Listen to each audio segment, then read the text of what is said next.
नमस्कार दर्शक, यतिखेर हामी नेपाल कम्युनिस्ट पार्टी एमालेको विधान महाधिवेशन सकिएको छ र विधान महाधिवेशनले नेपाल कम्युनिस्ट पार्टी एमालेलाई सञ्जीवनी बुटी दिए त पार्टीमा साँच्चीकै एकताबद्ध बनाएर जानको लागि वातावरण बन्यो त केपी शर्मा ओली निर्विकल्प नेता एमालेमा कसरी हुनुभयो त फेरि पनि अध्यक्ष बनेर देशको प्रधानमन्त्री बन्ने उहाँले घोषणा गर्नुभएको छ। पार्टीलाई बहुमतमा पुर्याएर मात्रै म विश्राम लिन्छु भनेर आज उहाँले घोषणा गरिरहँदाखेरि साँच्चीकै त्यो सम्भव छ त?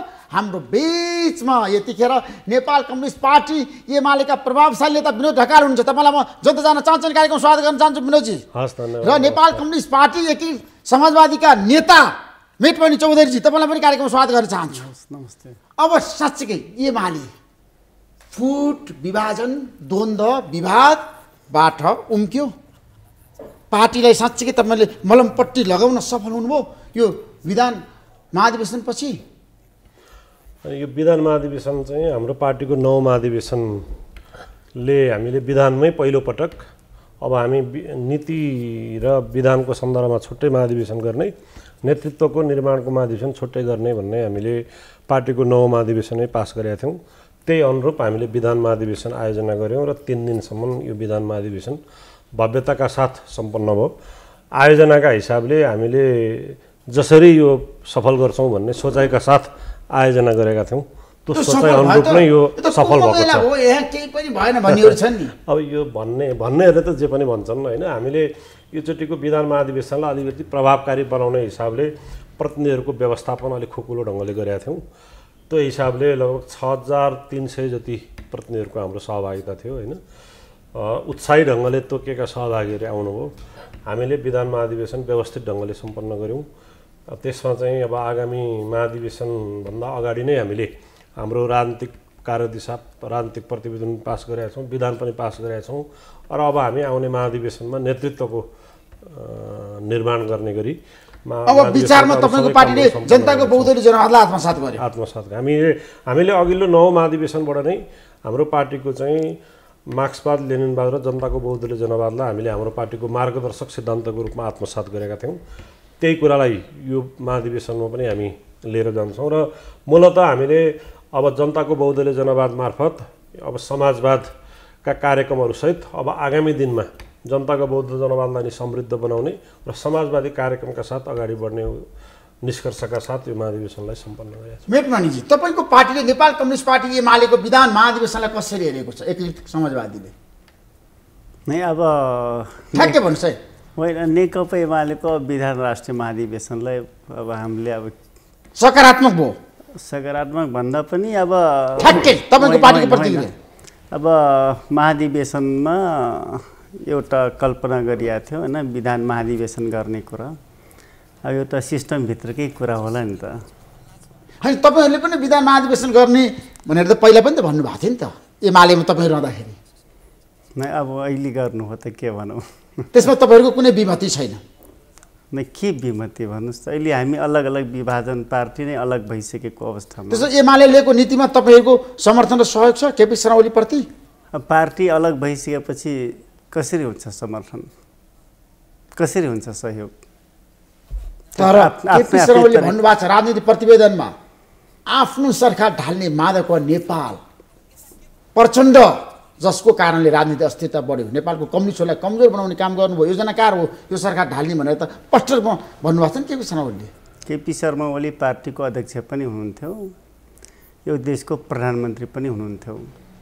अब पार्टी पनि जोगाउन नसक्ने, सरकार पनि टिकाउन नसक्ने अथवा आफू टिक्न नसक्ने 5 वर्षको कम्प्लिट म्यान्डेट पाएको मान्छेले 2-2.5 वर्षमै अब बाहिरिनु पर्दा त उहाँकै असक्षमता होला नि त। कसरी फोर्नुभयो, कसरी विभाजन गर्नुभयो? नेपालको कम्युनिस्ट पार्टी जब विसर्जन हुन थाल्यो, समाप्त हुन थाल्यो, 2/3 कम्युनिस्ट पार्टीलाई समेत टिकाउन नसक्ने पोजिसनमा पुग्यौँ।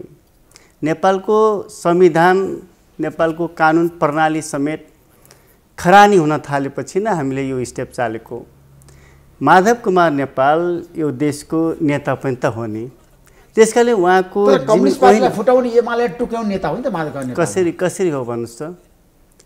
शेरबहादुर देउवालाई प्रधानमन्त्री बनाउने, आफ्नो पार्टीको अध्यक्षलाई सरकारबाट विस्थापित गर्ने? होइन, मैले भने नि, जब प्रणाली समाप्त हुन थाल्यो, एउटा सांसद भइसकेपछि प्रणालीप्रति पनि त जवाबदेहिता हुनु पर्यो नि त।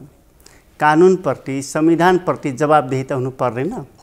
नेपालको कम्युनिस्ट आन्दोलन के हामीले नेकपा एमाले भित्र रहँदा पनि नेपालको कम्युनिस्ट आन्दोलन जोगिन सक्ने पोजिसन थियो त? के ठुलो पार्टी छ भन्दैमा त्यो सधैँभरि बाँचिराख्ने कुरा हुन्छ? तर आज केपी शर्मा ओलीले घोषणा गर्नुभएको छ, त्यो नेपाल कम्युनिस्ट पार्टी एमालेलाई 1 नम्बरको पार्टी बनाउँछु, निर्वाचनपछि बहुमतमा पुर्याउँछु अनि मात्र विश्राम लिन्छु। निर्वाचन पछाडि त त्यसै बेला थाहा होला। तर मेरो एनालाइसिस के छ भने केपी ओली जनताको बिचमा गएर भोट माग्ने सबै खालका नैतिकताको कुरा छ, त्यो सबै चिज गुमाइसक्नु भएको छ। ठुलो पार्टीलाई कमजोर ध्वजा बनाउनु भयो। उहाँले 5 वर्षको लागि हामी त निर्वाचनको बेला 50 वर्षसम्म कम्युनिस्ट पार्टीको नेतृत्वमा सरकार चलाउँछौँ भनेका थियौँ। 2 वर्ष 2.5 वर्ष पनि चलाउन सक्नु भएन। अनि प्रतिनिधि सभा एकपटक पनि 2 पटक विघटन गर्नुभयो। अनि के भनेर के मुख लिएर जनताहरूको बिचमा जानुहुन्छ भोट माग्न? विनोदजी, आज तपाईहरूले विधान महाधिवेशन सकिसकेपछि एउटा सङ्कल्प गर्नुभएको छ एमालेलाई 1 नम्बरको पार्टी बनाउने निर्वाचनपछि, र केपी शर्मा ओलीले पनि भन्नुभएको छ म पार्टीलाई बहुमतमा पुर्याउँछु। त्यो सम्भव छ? कसरी भनिरहनु भएको छ? यसको आधार दिनुहोस् है। अलिकति यसो गरौँ न। यो कस्तो हो भने पहिलो त यो हामी जुन छलफलमा यहाँ सहभागी हुँदैछौँ, मैले ऋषिजीलाई सुरुमा नै भनिरहेको थिएँ, यो अरू कोहीलाई बोलाउनु भएको छ भने चाहिँ मलाई नबोलाउनु होला है, म अलिक सिग्नल हो भने आउँछु, न मलाई नबोलाउनुहोस् भनेर भनेको थिएँ होइन। उहाँले होइन तपाईँ मात्रै हो भन्नुभयो र म आएको। अब यहाँ मेटमणिजी आउनुभयो। अब मेटमणिजी अब हिजो हामी सँगै थियौँ, एउटै पार्टीमा थियौँ। अझ उहाँ हामी त अखिलमा पनि उहाँहरूको लिडरसिपमा रहेर हामी सँगै काम गरेको अखिलमा पनि। त्यसले गर्दा म उहाँसँग धेरै यो अनावश्यक खालको डिबेट बहसमा त्यति जानु म रुचाउँदिनँ होइन, मेरो स्वभाव पनि त्यस्तो छैन। त जेनरली के छ भने म बताउँछु त्यही त।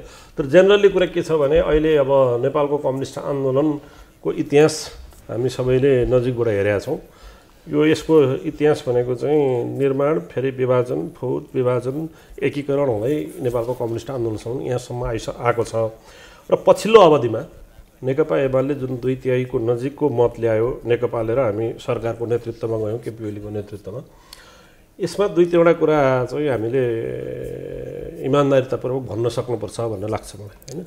पहिलो कुरा त त्यो नेतृत्व कसको नेतृत्वमा आयो, त्यो सिट, त्यो सङ्ख्या, त्यो उचाइ कम्युनिस्ट आन्दोलनको कसको नेतृत्वमा, कसको अगुवाईमा, कसको पहलमा हामी त्यहाँ पुग्यौँ भन्दा पनि स्वाभाविक रूपमा त्यसको नेतृत्व, त्यसको पहल यसलाई फेरि यसो नभन्नु न। कम्युनिस्ट पार्टी भनेको सामूहिक नेतृत्वमै चल्छ होइन। तर मूल नेतृत्व म तपाईँ फेरि धेरै अगाडि आउनुभयो। मूल नेतृत्व त्यतिखेर पनि केपी ओली नै हुनुहुन्थ्यो। उहाँले नै माओवादीसँग चुनावी तालमेल गर्नुभयो। उहाँकै नेतृत्वमा पार्टी एकता भयो, सरकार बन्यो होइन। 2/3 नजिकमा हामी पुग्यौँ। अब पछि त्यो टिक्न सकेन।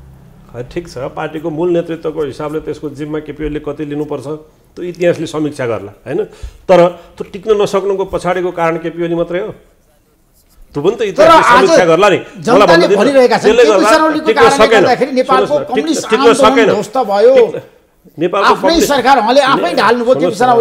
नेपालको कम्युनिस्ट आन्दोलन त्यो सरकार टिक्न सकेन, त्यो रियालिटी हो। अब त्यो सरकार कसले गिरायो, कसले ढाल्यो, यो के अब हामी नेपाली जनताहरूले यसको सूक्ष्म विश्लेषण गरेका छन्, अध्ययन गरेका छन् होइन। आफ्नो पार्टीको नेतृत्वमा भएको सरकारलाई सही ट्र्याकमा ल्याउन पार्टीभित्रै बसेर छलफल, अन्तरसङ्घर्ष गर्ने धेरै उपायहरू छन् नि त, थिए। तर ती सबै कुरा छोडेर शेरबहादुर देउवालाई प्रधानमन्त्री बनाउने अभियानमा पार्टीका चाहिँ नेताहरू लाग्नुभयो, सरकार गिर्यो। अब सरकार गिरिसकेपछि अब सरकार पनि कसरी गिर्यो भन्दा कुनै संसदको जोड घटाउबाट गिरेको होइन नि, पार्लियामेन्टको जोड घटाउबाट गिरेको होइन नि, जनताले भोट नदिएर गिरेको होइन नि। यो दुनियाँमा कहीँ नभएको सर्वोच्चको परामर्शबाट सिधै प्रधानमन्त्री नियुक्ति गरेर चाहिँ सरकार गिरेको छ। यो एउटा नेपालको लोकतान्त्रिक इतिहासमा, यो प्रजातान्त्रिक इतिहासमा, नेपालको संवैधानिक इतिहासमा मात्रै नभएर दुनियाँकै संवैधानिक इतिहासमा यो एउटा चाहिँ समीक्षाको विषय बन्नेछ। र कहीँ पनि परमादेशबाट कहीँ पनि सरकार चाहिँ को नेतृत्व तोक्ने काम आजसम्म भएको छैन, दुनियाँमा कहीँ भएको छैन। त्यसले गर्दा यो केपी शर्मा ओलीका कारणले भन्ने यो जुन कुरा छ यो बेठिक कुरा हो। ठिक छ, सर्वोच्चले चाहिँ पार्लियामेन्ट डिजल्भ गर्नु बेठिक थियो भने पार्लियामेन्ट डिजल्भ बेठिक छ, पार्लियामेन्टबाटै विकल्प खोज भन्न सक्थ्यो। भनेपछि यो फैसला त कति पूर्वाग्रही छ भन्ने कुराको त यो घटनाक्रमहरूबाट हामी पुष्टि भएको छौँ। तर तपाईँले जुन प्रश्न सोध्नुभयो अब के हुन्छ, अब के हुन्छ, कम्युनिस्ट आन्दोलन ध्वस्त हुन्छ, समाप्त हुन्छ, धुजा हुन्छ कि अब के हुन्छ भन्ने जुन तपाईँको प्रश्न छ, मलाई लाग्छ अब यसको जवाफ चाहिँ बिस्तारै फेरि पनि अब अहिले त मान्छेले भन्दाखेरि अब हाम्रा आफ्ना आफ्ना कन्भिक्सन छन्, आफ्ना आफ्ना बुझाइ छन्, आफ्ना आफ्ना हेराइ छन् होइन। के हुन्छ भन्दा मैले एउटा कुरा भन्नुला, अर्कोले अर्को कुरा भन्ला, उहाँले अर्को कुरा भन्नु होला। तर यो सबै कुरोको परीक्षा हुने भनेको अब त हामी फागुनमा त स्थानीय तहको चुनावमा जाँदैछौँ होइन, त्यसपछि नयाँ निर्वाचनमा जाँदैछौँ। यसको सम्पूर्ण मूल्याङ्कन त जनताले नै गर्नेछन्। तर हामीलाई के विश्वास छ भने हामीलाई जो म नेकपा एमालेको एउटा आज विधान अधिवेशन सकेका छौँ, महाधिवेशनको डेट हामीले फिक्स गरेका छौँ, स्थान फिक्स गरेका छौँ। अब हामी 2 महिनामा फेरि नेतृत्व निर्माणको महाधिवेशनमा जाँदैछौँ भन्दा अब के हुन्छ भन्दा नेपालको कम्युनिस्ट आन्दोलनलाई हामीले नेकपा एमाले भनेको त्यो कम्युनिस्ट आन्दोलनको चाहिँ एकताको निरन्तरता हो भनेको छौँ। र यो एकतालाई हामी फेरि पनि निरन्तर अगाडि बढाउँछौँ। र एकता 2 तरिकाबाट हुन्छ। हामीले एउटा अभ्यास गऱ्यौँ, नेतृत्व तहबाट पार्टी एकताको प्रयास गऱ्यौँ, यो प्रयास असफल भयो। अब हामी कार्यकर्ताको तहबाट, जनताको तहबाट कम्युनिस्ट आन्दोलनलाई फेरि एकीकृत गर्दै लिएर जान्छौँ र नेपालको कम्युनिस्ट आन्दोलन फेरि एकताबद्ध हुन्छ। यी छरिएका सम्पूर्ण कम्युनिस्टहरूको काहीँ न काहीँ फेरि भेट हुन्छ।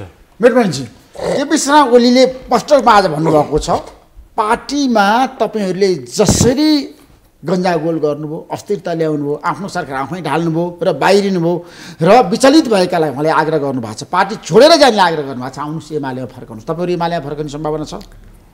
यस्तो छ होइन, यस्तो छ, केपी ओली नेपालको कम्युनिस्ट आन्दोलनलाई एकीकृत पोजिसनमा राख्न चाहँदैनन्। त्यसैले केपी ओलीको नेतृत्वमा फेरि पनि कम्युनिस्ट पार्टी एक ठाउँमा आउने कुरा सम्भवै छैन। सम्भव छैन। विगतमा त भोलि होला सक्छ।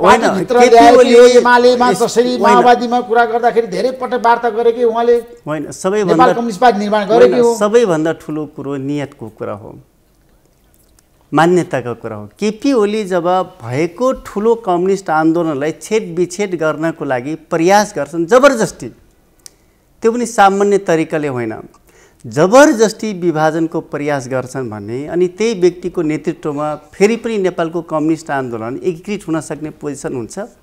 हामीले अनुमान गर्न सक्छौँ, कल्पना गर्न मिल्छ। स्वयं 2टा ठुलो कम्युनिस्ट पार्टी विगतमा नभएको काम त केपी शर्माले गर्नुभयो, त प्रचण्डसँग सहकार्य गर्नुभयो, त एकता गर्नुभयो नि त। अनि टिकाउनु पर्यो नि त। उहाँ त 2टा पार्टीको बिचमा चुनावभन्दा अगाडि एकता गर्ने कुरा, एकता गर्नुको जस्टिफाई त आज भएको छ नि त। आफू जित्नको लागि, आफ्नो अनुकूलको क्याबिनेट बनाउनको लागि, आफ्नो अनुकूलको मान्छेलाई राष्ट्रपति बनाउनको लागि यो सबै गरिएको रहेछ नि त। त्यो सबै खालका षड्यन्त्रको पर्दाफास आज खुल्दैछ। आखिरमा जुन दिन हामी एकता गर्दै थियौँ त्यो दिन त 5वटा बुन्दामा सहमति पनि त भएको थियो नि त। 5वटा बुन्दामध्ये 4थो नम्बरको बुन्दामा आधा अवधि अथवा कार्यकाल सरकारको नेतृत्व गर्ने कुरा एकदम प्रष्ट सबै संसारले बुझ्ने ल्याङ्ग्वेजमा लेखिएको छ, तर कार्यान्वयन त गर्न सक्नु भएन। त्यसपछि सबै चिज तपाईँ नै चलाउनुहोस्, तपाईँ नै नेतृत्व गर्नुहोस्, पार्टीको नेतृत्व, सरकारको नेतृत्व गर्नुहोस् भन्दै उहाँले पौषमा आएर त प्रतिनिधि सभा भङ्ग गर्नुभयो, फेरि दोस्रो पटक भङ्ग गर्नुभयो। तपाईँको कारणले गर्दाखेरि हरेक प्रतिनिधि सभा विघटन गर्नुभएको नि त। अनि कसैले राजीनामा माग्नु प्रधानमन्त्रीको, तपाईँले कसैले टर्चर गर्यो अनि तपाईँले आत्महत्या गर्नुभयो भने त्यसको दोषी को हुन्छ? तपाईँ आफै हो नि त। त्यसको त फेस पो गर्ने हो त, फेस गरेर अगाडि त्यो बढ्ने पो हो त। अनि छलफल नगर्ने, केही नगर्ने, बैठकैहरू 18 महिनासम्म बैठक नराखिकन पार्टीलाई यो पोजिसनमा पुर्याउनु भएको छ। पनि छलफलको संस्कृति, कम्युनिस्ट पार्टी भनेको त समूहमा, सामूहिक त छलफलमा अथवा निर्णयमा विश्वास गर्ने पार्टी हो नि त। यो काङ्ग्रेस पार्टी हो र अथवा अरू पार्टी हो र राप्रपा हो र। त्यसैले आज केपी शर्मा शक्तिशाली बन्दै जानु भएको छ, तपाईँहरू कमजोर हुनुहुन्छ नि त। कसरी शक्तिशाली? त्यो त निर्वाचनले देखाउँछ। आज देश एमालेमय भयो, योभन्दा अगाडि हामी 3 करोड मान्छे काठमाडौँमै उतारेका थियौँ, आज त 6,000 मात्रै उत्रिनु भएको छ। कि उतारौँ हामी 20,000 मान्छे? 30,000 मान्छेहरूको बिचमा भेला गरौँ। त्यसकारण भेला गर्नेको पनि एउटा लिमिटेसन हुन्छ, एउटा दायरा हुन्छ।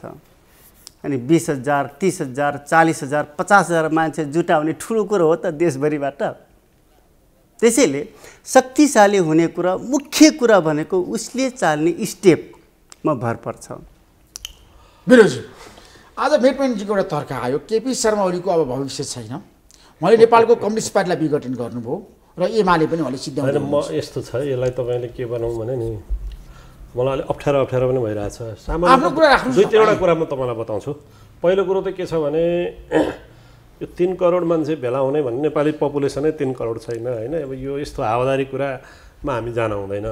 नेपाली पपुलेसन नै अहिले पनि 3 करोड पुग्नलाई दौदौ होला। नेपालमा त छैनन्, विदेशमै छन् 50 लाखभन्दा बढी मान्छे होइन। नेपालको अहिले बालबच्चा कटाएर यस्तो सभा जुलुसमा हिँड्ने मान्छे भनेको 1.5 करोड पनि पुग्छन् पुग्दैन उमेर समूहका होइन।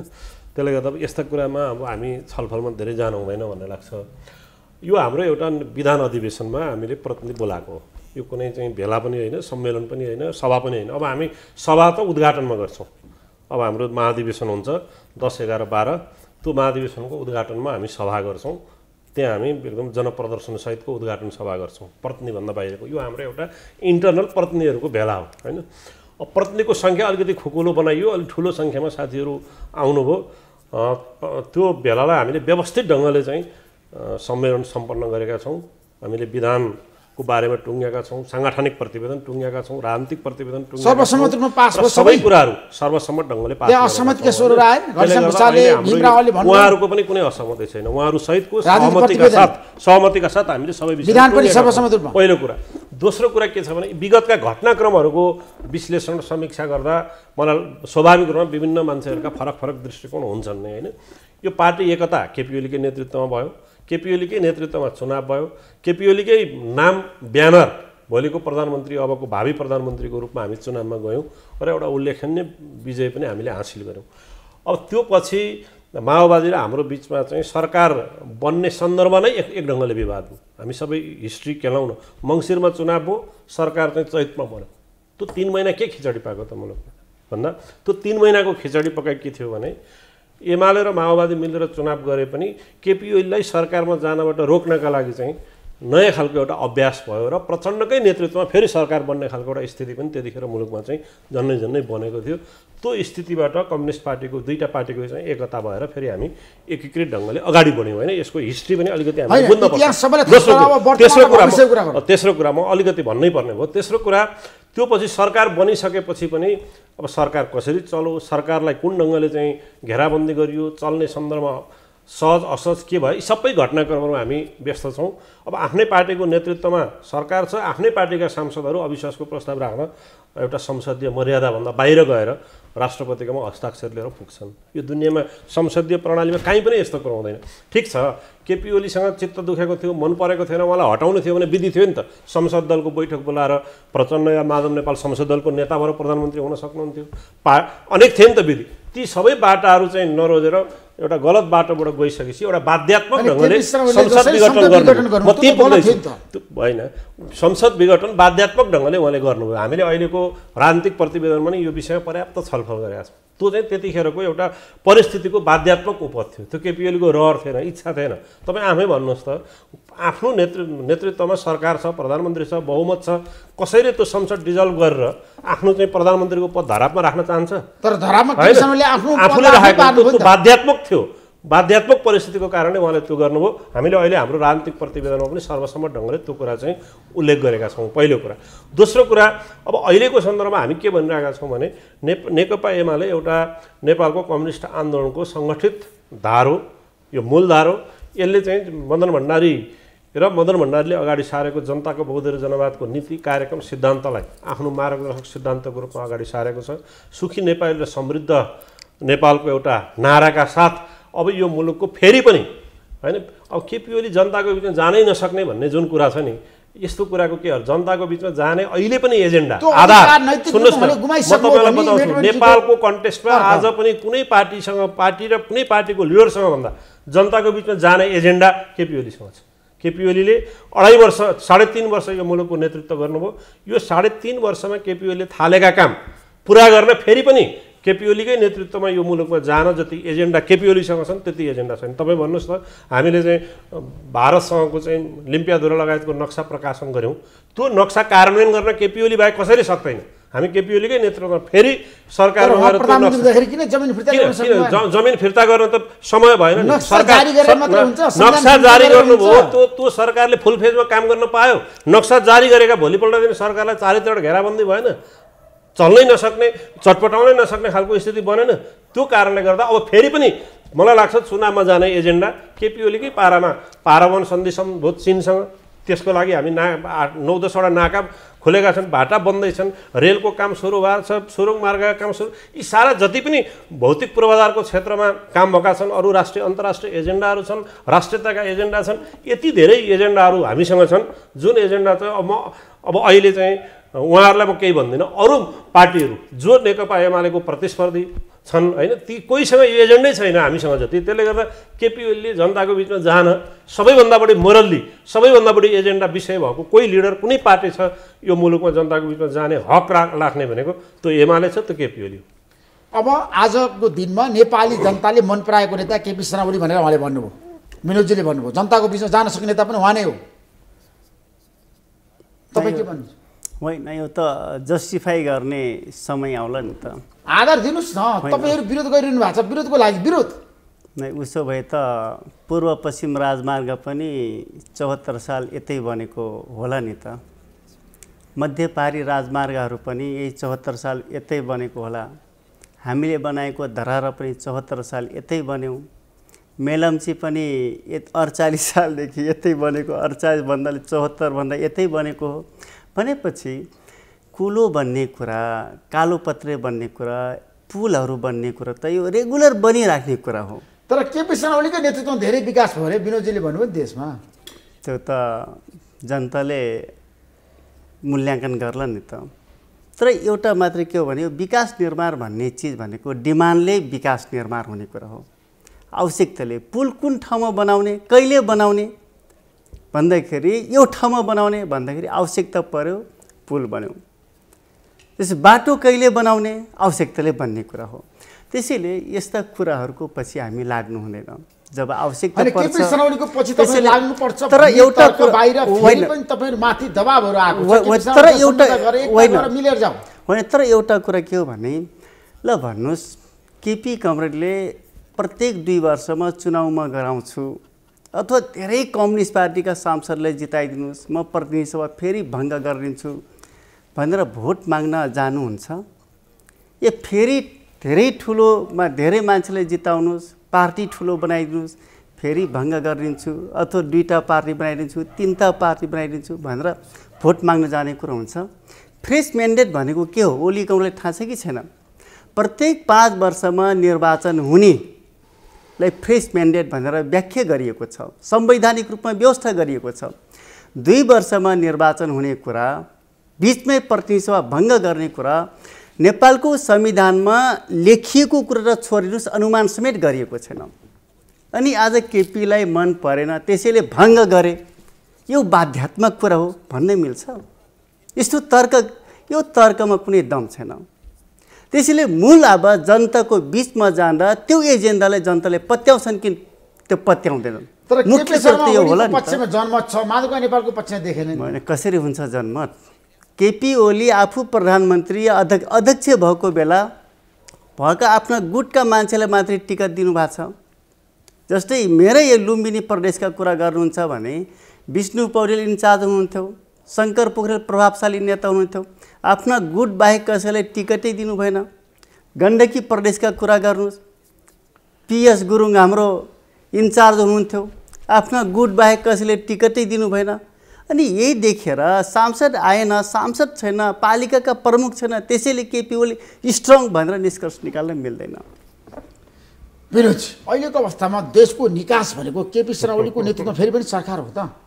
तपाईहरुको हामी प्रस्ताव त्यही हो, हामी अहिले केपी ओलीको विधान महाधिवेशनको हामी अहिले केपी ओलीको नेतृत्वको सरकारको पक्षमा छैन। चुनाव पछिको नेतृत्व केपी ओलीको नेतृत्वको छ। अहिले यो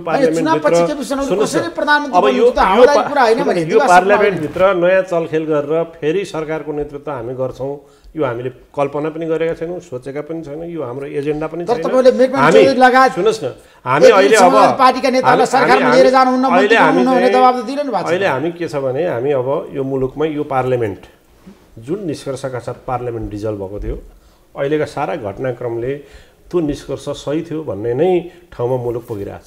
यो पार्लियामेन्टले कुनै गति पनि दिन सकेको छैन, कुनै विषयहरू अगाडि बढाउन सकेको छैन, यो पार्लियामेन्टले निकास पनि दिँदैन हैन। त्यो कुरा हामीले जुन दिन प्रधानमन्त्री केपी ओलीले पार्लियामेन्ट डिजल्भ गर्नुभयो त्यही दिनदेखि यो पार्लियामेन्टले अब मुलुकलाई निकास दिन सक्दैन है, त्यो हामीले भनिरहेछौँ। तर अहिले पनि यो पार्लियामेन्टले कुनै निकास दिँदैन हैन, यो संसदले निकास दिँदैन, यो संसदले कुनै निकास दिँदैन। यो सरकार छ मुलुकमा, सरकार छ, यसलाई पनि सरकार भन्छ। 3 महिना हुन आँटिसक्यो, सरकारले पूर्णता पाएको छैन, यसलाई सरकार छ हैन। नेपालको नेपाली नागरिक तुइनमा चाहिँ चढेको नेपाली नागरिक भारतीय पुलिसले चाहिँ तुइन चुडाइदिन्छ र खला खसेर मर्छ, नेपाली मरो भन्न सक्दैन, त्यो सरकार हो, त्यो जनता सरकार हो। इन्डियाको हेलिकप्टर नेपालको भूमिमा कुदिरहेछ, उडिरहेछ, यो हेलिकप्टर नेपालको भूमिमा उड्यो भनेर भन्न सक्दैन, त्यो कुनै सरकार हो।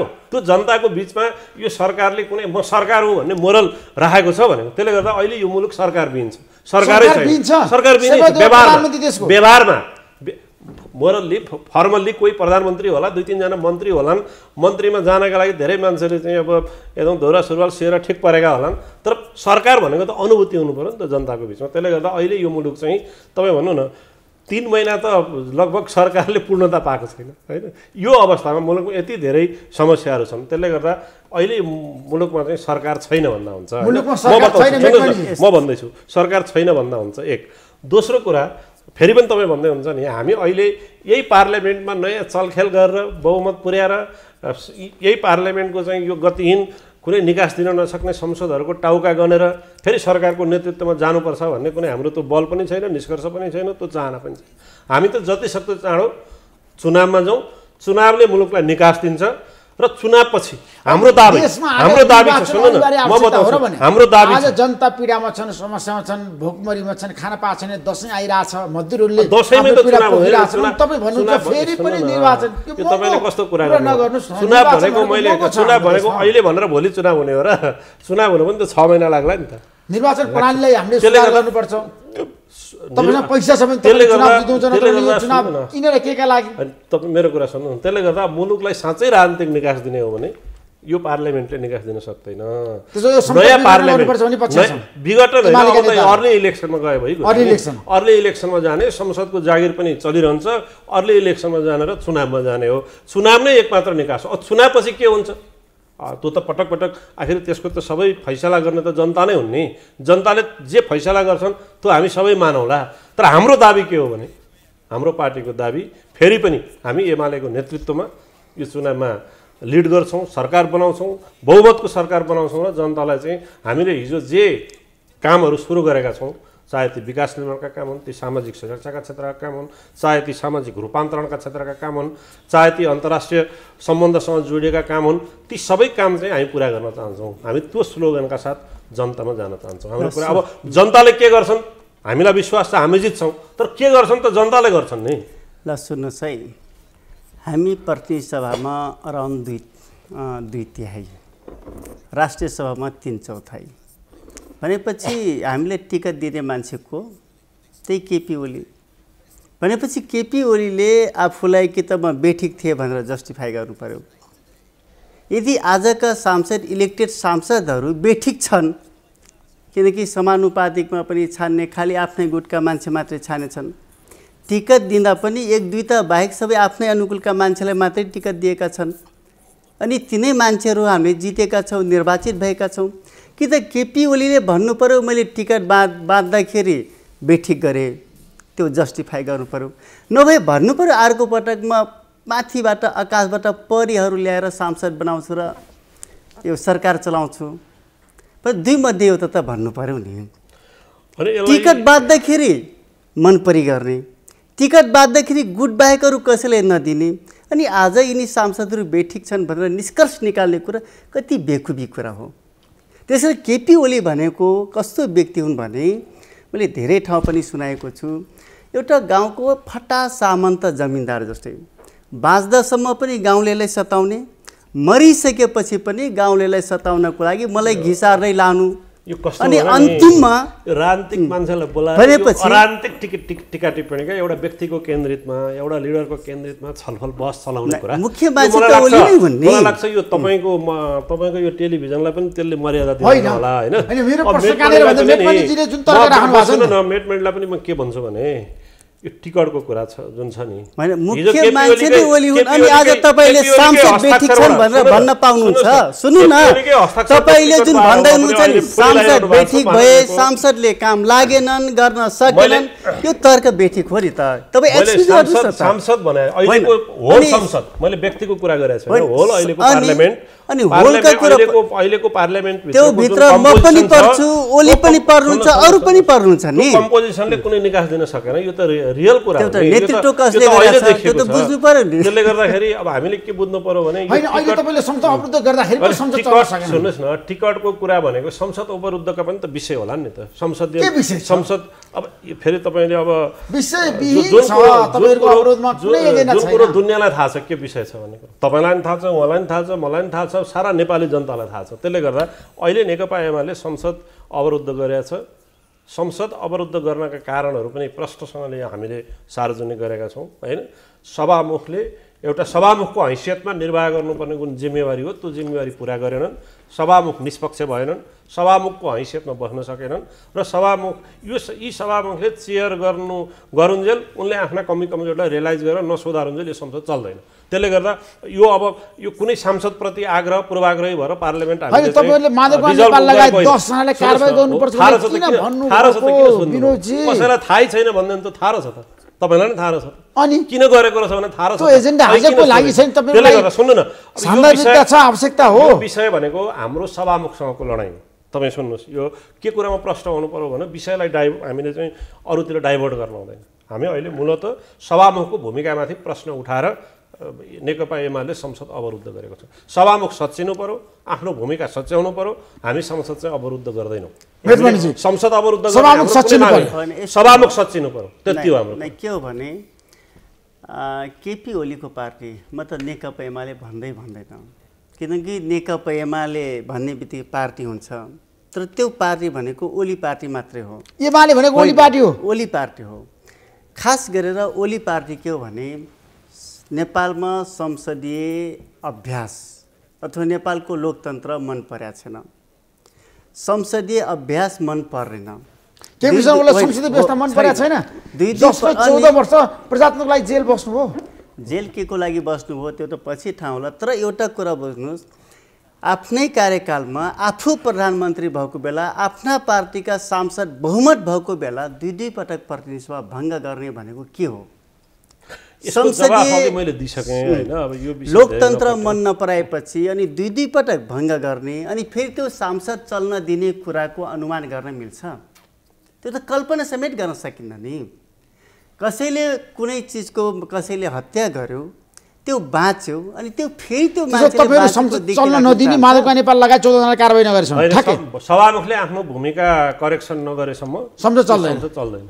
सभामुख पहिलो कुरा सुन्नु न, सभामुख सच्चिनु पर्यो, सभामुखले आफ्नो भूमिका परिवर्तन गर्नु पर्यो, सभामुखले संसदीय मर्यादा अनुसार त्यो सभामुखको जुन मर्यादा हो, पद हो, त्यसको गरिमा हो, त्यो गरिमालाई मेन्टेन गर्नु पर्यो, अनि मात्रै संसद चल्छ नि। सभामुख त कसैको होइन नि त, सिङ्गो संसदको सबैको हो, निष्पक्ष भूमिकामा हुनु पर्यो। एउटा गीत छ नि, यो भन्ने कुरा नहो, मुख्य कुरो संसदीय व्यवस्था समाप्त पार्न खोज्नु भएको छ। एमाले संसदीय व्यवस्था ध्वस्त पार्न खोजेको छ, दलप्रति वितृष्णा जगाउन खोज्नु भएको छ, नेपाली समाजको मनोविज्ञान नेगेटिभ बनाउन खोज्नु भएको छ, अनि अरू कुरा गरिराख्नु भएको छ। अब सिधै यो कुरा भन्दा मान्छे त मन पराउँदैन, पत्याइदिन्न, त्यसैले अरू कुरा देखाएर खास कुरा संसदीय अभ्यास, संसदीय प्रणाली, लोकतन्त्र समाप्त गर्ने प्रयासमा हुनुहुन्छ।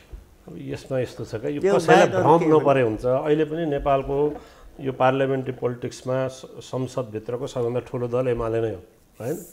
संसदमा ठुलो दल एमाले हो, तर संख्याको दुईटै मतको काउन्ट सरकार हुनु। ढल्यो। सुन्नु न, म बताउँछु, एमाले फुट्यो। 2/3 भनेको त्यो गर्नु 2/3 हो भनेको त्यतिखेर हाम्रो एमालेको मात्रै सरकार थिएन। तपाईँले पहिला ऋषिजी जतिको मान्छेले प्रश्न होइन, मलाई थाहा छ, मैले अध्ययन गरेको छु। थाहा छ, राम्रो थाहा छ। केपी शर्मा तर सुन्नुहोस् न, दुईटै मतको प्रधानमन्त्री हुनुहुन्थ्यो, उपेन्द्र यादवले समर्थन गरे हो नि त। त्यतिखेर उपेन्द्र यादव र माओवादीको समर्थनमा 2/3 हो नि। अनि त्यो कुरा त एमालेको मान्नुहुन्छ? मात्रै 2/3 हो, एमालेको मात्रै 2/3 हो। नेपाल कम्युनिस्ट पार्टीको सरकार थियो नि नेपाल त्यतिखेर। कम्युनिस्ट पार्टीको पनि 2/3 थियो। उपेन्द्र यादवको दल थपिँदा 2/3 हो। हिसाब अलि होइन, मलाई थाहा छ। जोडघटाउ गरौँ न। त्यसले गर्दा हाम्रो 2/3 हिजो थिएन। पछि के भयो भने अब नेकपा हामी पार्टी एकता गऱ्यौँ, हाम्रो एकता चाहिँ दीर्घकालसम्म जान सकेन। नसकेपछि माओवादी अलग भयो। माओवादी अलग भइसकेपछि हामीसँग 121 सिट थियो पार्लियामेन्टमा, होइन? त्यो 121 सिट प्लस चाहिँ जसपाको गर्दा हाम्रो सरकार कन्टिन्यू हुने सम्भावना थियो। सरकार किन ढलो, कसले ढालो, के कारणले मेटमणी चौधरीले ढाले हो, यो दुनियाँलाई थाहा छ नि त। त्यसले गर्दा यो पार्लियामेन्ट्री पोलिटिक्समा अब केपी ओली पार्लियामेन्ट्री पोलिटिक्स संसदको विरोधी हो कि जसले चाहिँ संसदीय पार्लियामेन्ट्री पोलिटिक्समा आफ्नो संसद दलको नेताका विरुद्धमा, होइन, अर्को दलको नेतालाई प्रधानमन्त्री बनाउन हस्ताक्षर गर्ने, अदालतमा मुद्दा लिएर जाने अनि व्हिप उल्लङ्घन गर्ने, यो चाहिँ अब पार्लियामेन्ट्री सिस्टमलाई चाहिँ व्यवस्थित गर्न चाहने केपी ओली हुन् कि अरू हुन्, त्यो इतिहासले समीक्षा गर्ला। मैले यो विषयमा म धेरै डिबेटमा बस्न जान चाहन्छु। तर के हो भने खेलमा लाग्नुभयो। तपाईँ पहिलो मेरो कुरा सुन्नु न। तर कुरा के हुन्छ भन्नुभयो त, यो व्यक्तिको बारेमा नि, व्यक्ति वा पार्टीको बारेमा हामीले बोल्दाखेरि, जस्तो अब अहिले चाहिँ मेटमणिजीहरूले माधव कुमारको नेतृत्वमा एउटा नयाँ पार्टी बनाउनु भएको छ, होइन?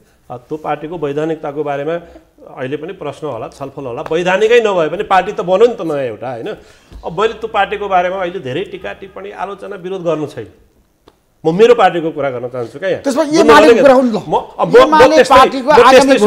म त्यस्तै के चाहन्छु भने उहाँबाट पनि आफ्नो पार्टीको कुरा गर्दै हुन्छ भन्ने चाहन्छु। किनभने मैले पनि माधव नेपालकै बारेमा टिका टिप्पणी विरोध गर्न चाहेँ भने शब्दको कुनै खाँचो छैन। शब्दको खाँचो छैन। उहाँले केपी ओलीलाई लगाएका भन्दा त्योभन्दा कडा चार्ज म लाउन सक्छु। तर म त्यो ढङ्गले व्यक्तिलाई केन्द्रित बनाएर छलफलमा आलोचनामा म जान चाहन्न। म मूलतः मेरो पार्टीको कुरा गर्न चाहन्छु। छलफल अलि त्यसरी नै केन्द्रित गरौँ। उहाँलाई उहाँको पार्टीको कुरा गराउनुहोस्, मलाई मेरो पार्टीको कुरा गरौँ क्या। यो व्यक्तिको बारेमा छलफल गरेर बेकार यो चाहिँ हामी त रातो पिरो हुनु पनि छैन। यस्तो हो।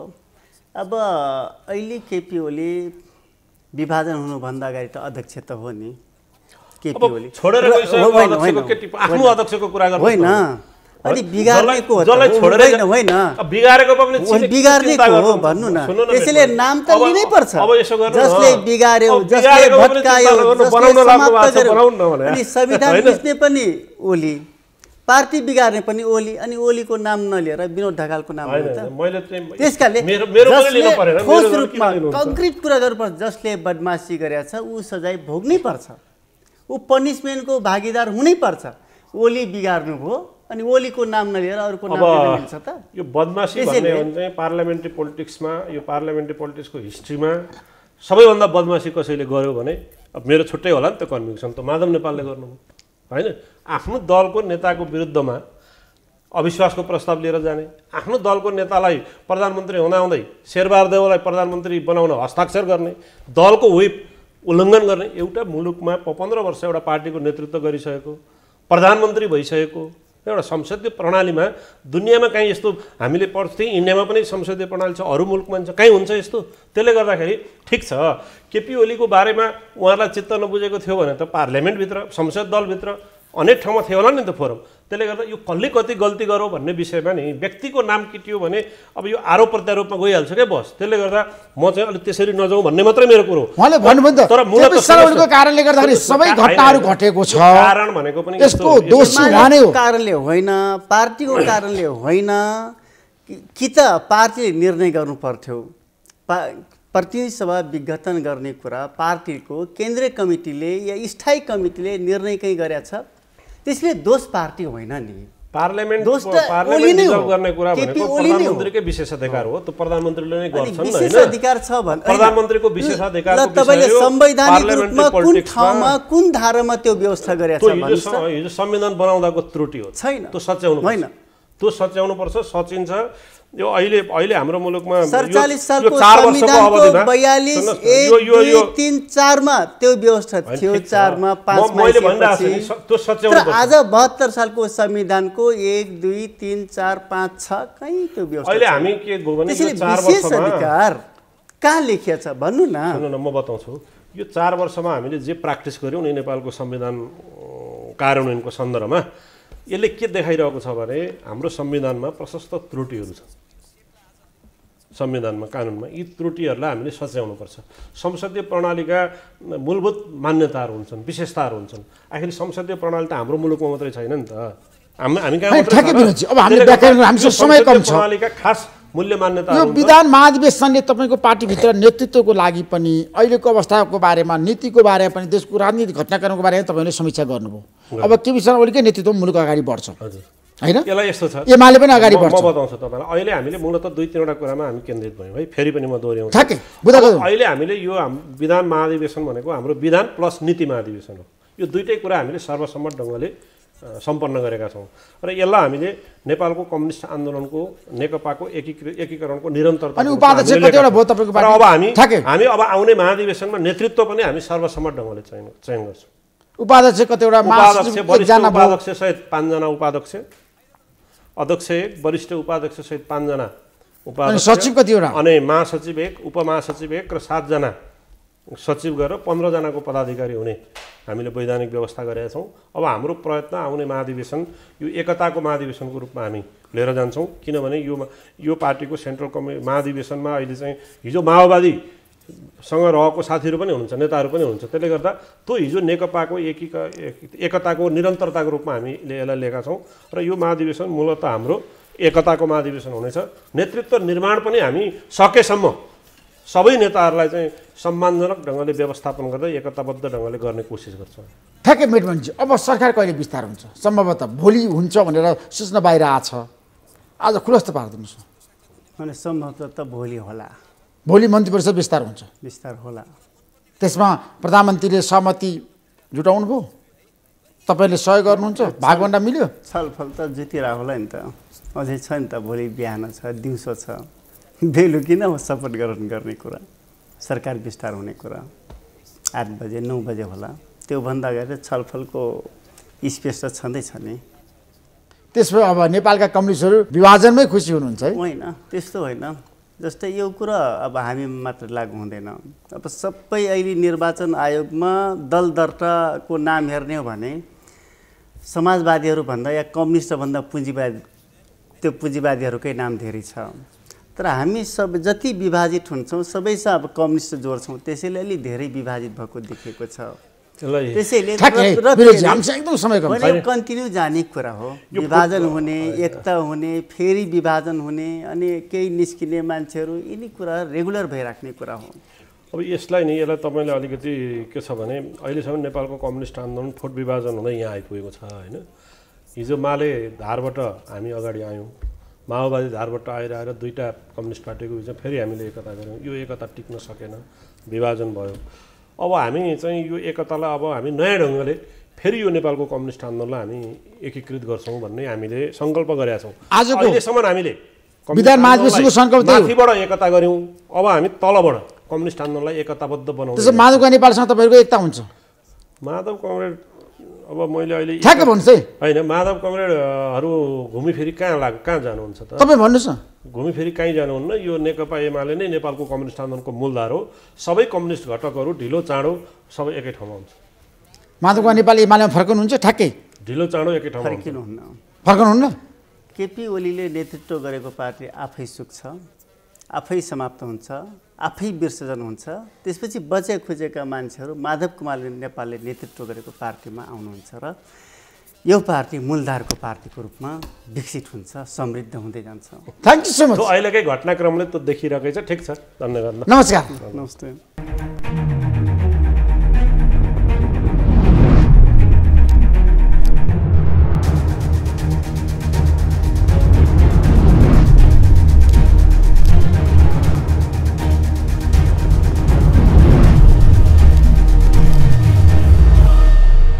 Program is sponsored by LIC Nepal, जीवन रहँदा पनि जीवन पश्चात पनि। गर्वैदेखि बलियो भूगर्भ सिमेन्ट। मेरो देश मेरो जगदम्बा सिमेन्ट।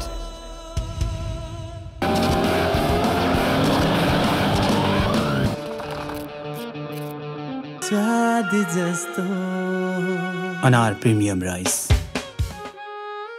सिमेन्टमा तिनको शक्ति, त्रिशक्ति। गुणस्तरीय प्लम्बिङको भरपर्दो नाम मार्बल।